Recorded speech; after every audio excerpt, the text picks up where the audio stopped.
Why does this song now have even more meaning? The internet has made people quite lazy. Because I've been thinking about something Charlie Rocket said, that real supporters are not built through noise, they're built through connection. This past weekend, I watched a local trance community stop being just a scene and become something much more than that. And by the end of this video, I want to show you how that all connects not only to Northern California, but all the way to ABGT 700. Hello, I'm Darren from NorCal EDM News. This is the Scene Report.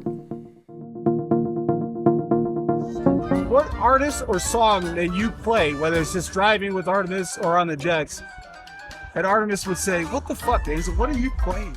In today's episode, I want to start with a piece of industry commentary, not news necessarily, that I think matters more than people realize.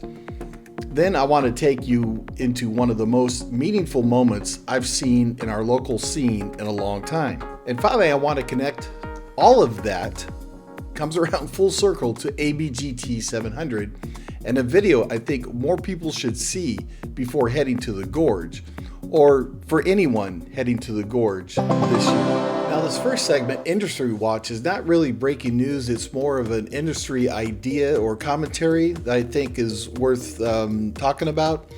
I was watching a conversation from the Manager's Playbook YouTube channel with Charlie Rocket. Now, I don't know who Charlie Rocket is, but he drew me in, and his story is actually fascinating. To summarize briefly, Charlie got his start in hip-hop music. He was the manager of 2 Chainz and others. But Charlie is also a Grammy and Emmy Award winner. He's also a keynote speaker, and he's a philanthropist. So I'll leave a video down in the description of Charlie Rocket. You gotta watch it. It's like 4 minutes only, but his history is fascinating. So the basic point is simple. A lot of artists are trying to reach everybody at once. They're trying to go viral, trying to hit the whole internet, trying to, as Charlie says, boil a lake. And Charlie's point is that real momentum usually doesn't start that way. It starts smaller. Let's take a look. The internet has made people quite lazy in their... I wouldn't say the internet so much as social media. Yes, social media has made us quite lazy. real life marketing. Because we are told that if this goes viral, I will make a lot of money. Now we're getting into the marketing bag, sir. Yes. Tell me some more. Okay. That's what I call run the play. Okay. It is a numbers game that when I started getting budget, when we started getting shows in, so I'll tell you what happened. That got us our first shows. Okay? Yeah. I ran the play for a few months, consistently, did not veer, shows start coming in. Okay. We get a little bit of budget from those shows, and I start reinvesting it into the next level. This system is called boil a pot of water. The boil a pot of water theory. Here we go, friends. It's one of the best marketing lessons there is. It's virtually impossible to boil a lake. It is the easiest thing you've ever done in your life to boil a pot of water. The goal is to get hot. That's the essence of what we're trying to do. We are trying to get hot with humans. If I try to get a lot of humans spread out hot, very difficult. If I try to get a lot of humans in a small area hot, it's easy. Okay, remember, it's easy. This is not complicated. There it is. Yeah. East side of Atlanta. My group, Travis Porter, we would go to the same couple clubs. And those clubs, we would go every week. Every week. Boiling a pot of water. Those people get familiar. They like it. At first, they're like, who is this? They see him next week and be like, oh, that's Travis Porter. Third week, they're like, oh, yeah, I checked out their stuff. I like it. It's cool. It's cool. Fourth week, you see him in the club, be like, what's up, my boy? My guy. Yeah. Fifth week, you see him, my boy. Sixth week is be like, man, what's up, fam? Man, what, da, da, da, da, da. Yeah. Seventh week is like, you got like a die-hard mom. You're showing up consistently. The goal is a process I call momology. Okay. You know what this is? I love this. Momology. We all love our moms, right? Oh, tell me. Momology is one of the best marketing processes there is. Because the goal is to take somebody from a complete stranger and turn them into a mom. My mom, she thinks everything I do is amazing. Unconditional love. That's the type of supporters you want. Mm-hmm. How do you do it? Well, there's a complete stranger. They don't support you at all. And then there's these like cult-like fans. You can do no wrong. I call them moms. And this process of connection, consistency, and like almost like vulnerability and realness is very important to get somebody to feel connected to you. And so as we're boiling a pot of water, we're hitting these same clubs every week. You saw what happened in those 7 weeks, how people act different after 7 weeks. That's moving them closer to mom status. And then we pass out CDs outside the club every night, those same clubs, to where now people are getting this like time spent. Very important. We talk about time spent when it comes to music. Yeah, love that analogy. And I'll leave the full video down in the description below so that you can watch that along with the video that explains who Charlie Rocket is.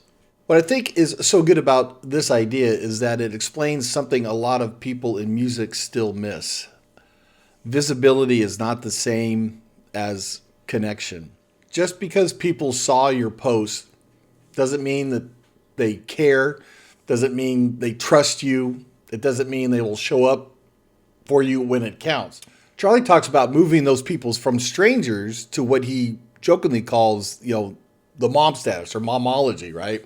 Fully bought in, and they genuinely want to see you win. We went to a recent show in Sacramento where it got shut down for code violation. There's nothing against the promoters. We'll follow the promoters still. We realize it wasn't their fault. It was the venue's fault. So again, according to Charlie, that comes from a few things: connection, consistency, realness, and actual time spent. Now, speaking of community, this weekend, I saw a real example of what actually a community looks like when it moves beyond branding and becomes real life. So if that first segment is the theory, this next story is the proof. But before we get to the NorCal scene, a quick shout out to Underground EDM. It's a platform I'm working on with the creator that's focused on bringing the NorCal EDM scene into one place. Artist bios, DJ mixes, your music that you produced, maybe your events that you have coming up. Everything's there. So if you'd like to be highlighted on this platform, please reach out to me with a comment down below, or some of you know how to get a hold of me. On to the NorCal scene. This past weekend, from Thursday through Thursday, there was a multi-day fundraising effort happening on Twitch for someone in our community named Angel, who's battling cancer and who also has Crohn's disease. But Angel recently finished up his chemotherapy, and the next big and honestly maybe the most dangerous stage is the surgery that he has coming up. It's quite a long surgery and quite a long recovery. We're wishing you the best, Angel. But what happened over the weekend was called Rave for Recovery, and it was started by Angel's friend and DJ partner Artemis Prime. Multiple Twitch artists streamed around the clock to help raise money. This wasn't just one live stream or a quick one night thing. This turned into a real community effort, several days with DJs, artists, supporters, raid traffic, donations, and people showing up for one of their own. And then it all came together in person this past Sunday, April 26th, at Bella's in San Francisco. The whole thing, at least to me, felt like one of those moments where you're reminded that this music scene it's not just nightlife. It's not just content. It's not just flyers and sets and promotion. Sometimes it just becomes caring. It becomes just being present. Sometimes it becomes a group of people deciding that, somebody's not going to go through this all alone. And looking at Artemis's thank you afterward, what really stood out is just how many people were involved. And they passed their goal of $11,111 with the number one representing taking a shot. There you go.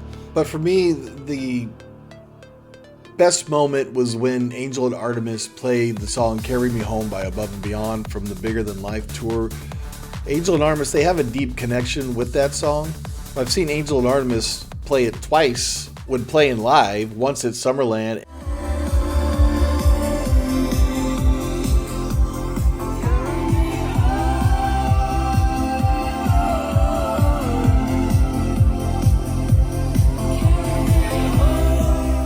And the other one at Mrs. Ural's event back in August of last year at the Midway.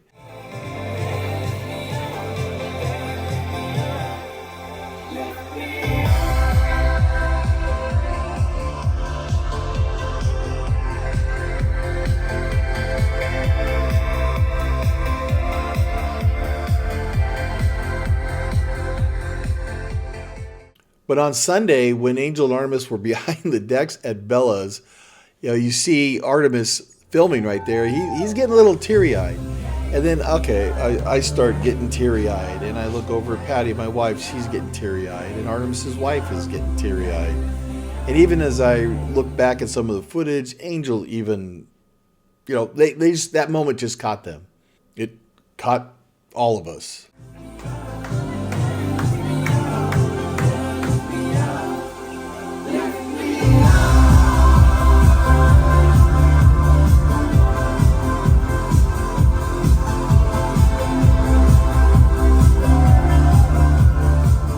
When I hear Carry Me Home, I'm not just hearing an Above and Beyond record. I'm hearing friendship. I'm hearing support. I'm hearing even a little fear, love. I'm hearing community and people trying to carry one another through something real. And that to me is why this matters. Because we go back to Charlie Rocket's whole point is that, community is built through consistency, connection, vulnerability, and time spent. Time spent. Remember, he said that. And what happened this weekend was a living example of just that. This wasn't marketing. This wasn't optics. This wasn't scene talk. This was a music community acting like a real community. Now you can still give to Angel's cause, and the Rave for Recovery link is down below. It'll be good for a little bit, and then they're going to close it. But I'll keep you all posted. But feel free to donate $5, $10 to Angel's Recovery. We appreciate it.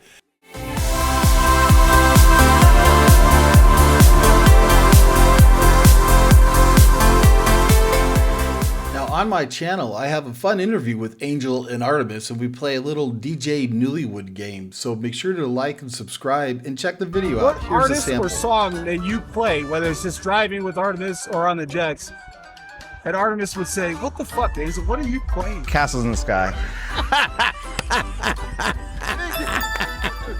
That's not what I wrote down at all. You got it.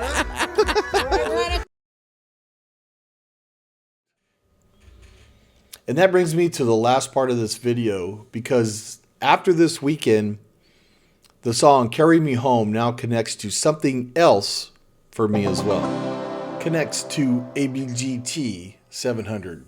Now in past years, a lot of my own Weekenders related content has been more how-to based, right?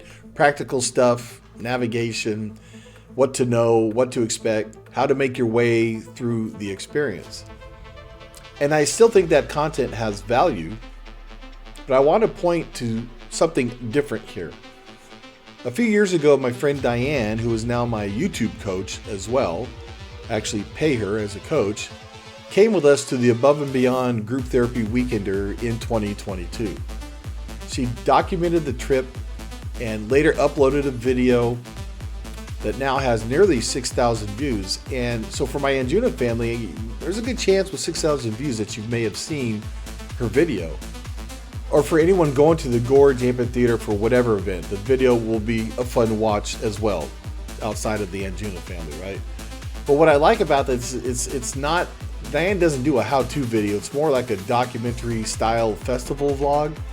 And she's of our age, so she's not some little, influencer like, hey, she puts some substance behind the video. It's a field report. It's a lived-in look at what actually it feels like to go to this event and camp.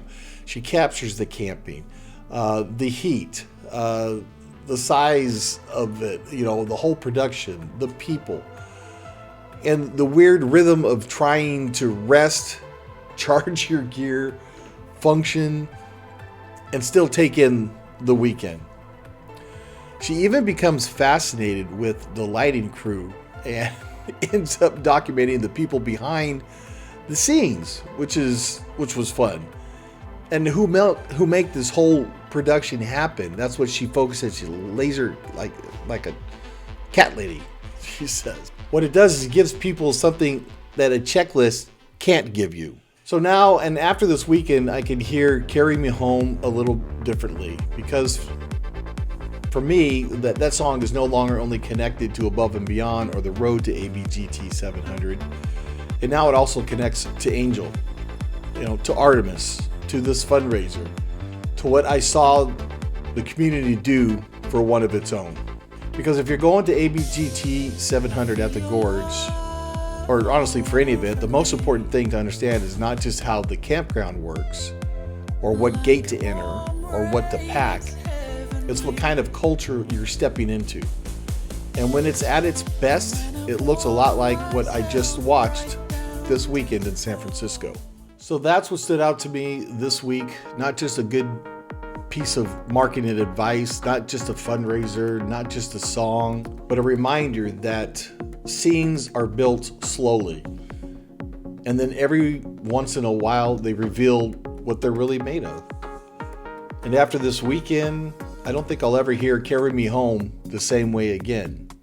It's going to have double the meaning. So if you were a part of Rave for Recovery, if you were at Bella, or if this story meant something to you, I'd love to hear from you. Leave a comment down below. I answer every comment. Still a small channel, a little over 200 plus subscribers, so don't get a ton of comments, but I'll always return the comments back. So I appreciate your support, and we'll see you on the next Sing Report.